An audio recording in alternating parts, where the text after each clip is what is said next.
just what the doctor ordered to set your goals, your physical goals for 2024, next year's physical goals. It's time to start setting our goals for next year. I don't know about you, but I always set my goals for the following year in the month of December. I'm winding down, figuring out, have I achieved my goals for this year or not? And if not, what am I going to reinvigorate, re-energize myself about to set my goals for next year? But over the next 9 days in this year's Get Your Goals Annual Challenge, because this year's challenge is all about setting goals and dealing with goals, all topics goals related, for the different areas and aspects of our life: physical, mental, emotional, spiritual, financial, relationships, contribution, communication, and confidence. And we've discussed each of those areas this year. We spent an entire month on each of those areas and what it has to do with goal setting. And we set our goals, and we are working toward goals that we are achieving by the end of this year. But before we even get them, we want to go ahead and set next year's goals so we keep moving forward and making progress. We don't just do a one and done and then we just don't think about our goals ever again. We want to make those processes and goal setting an automatic part of our life and our continuous improving journey.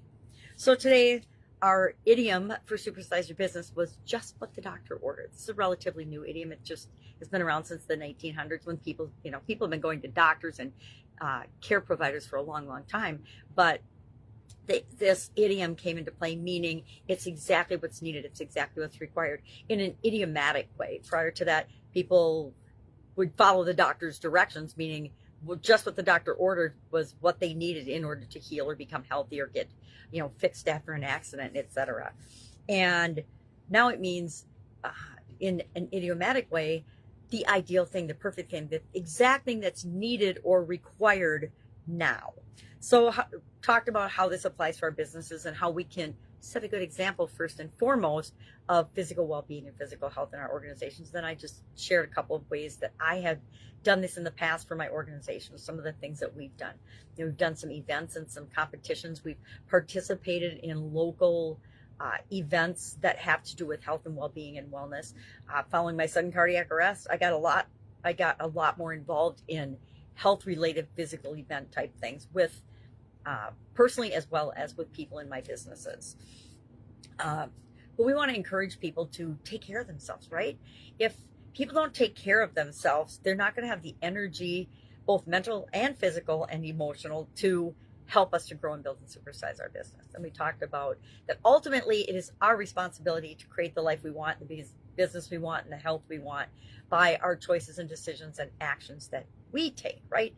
No doctor is going to do it for us. And I guess I didn't really talk about that, but I have very strong feelings on this, that we are first and foremost responsible for our health and well-being. We go to doctors for prescriptions and advice sometimes, but we need to, just like listening to the media, think about what they tell us and ask ourselves, does that feel right to me?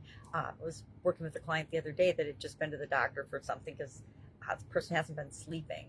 Found out that their sleep aid was giving them super duper high blood pressure. So they're like, okay, can't take that anymore. Got to do something else. And then whenever something changes like that, you start all over again with new doctors. And nowadays, the way the medical profession is set up, doctors don't have a lot of time to look at and go back and read your chart, which is, kind of unconscionable, because if they don't know your history and they don't listen to you, how are they going to know how to help you?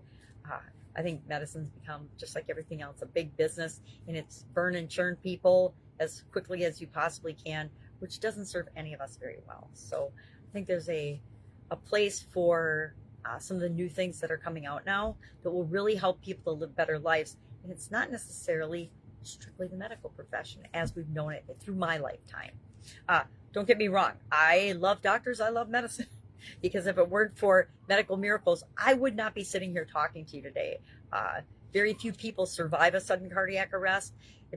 Even fewer people survive and get through it unscathed. And I count myself very blessed in that. I think I made it through that event, and I'm probably better than I was before, because I've learned to set priorities that are right for me, not what other people think is right for me. And that was a huge change that I personally need to make in my life.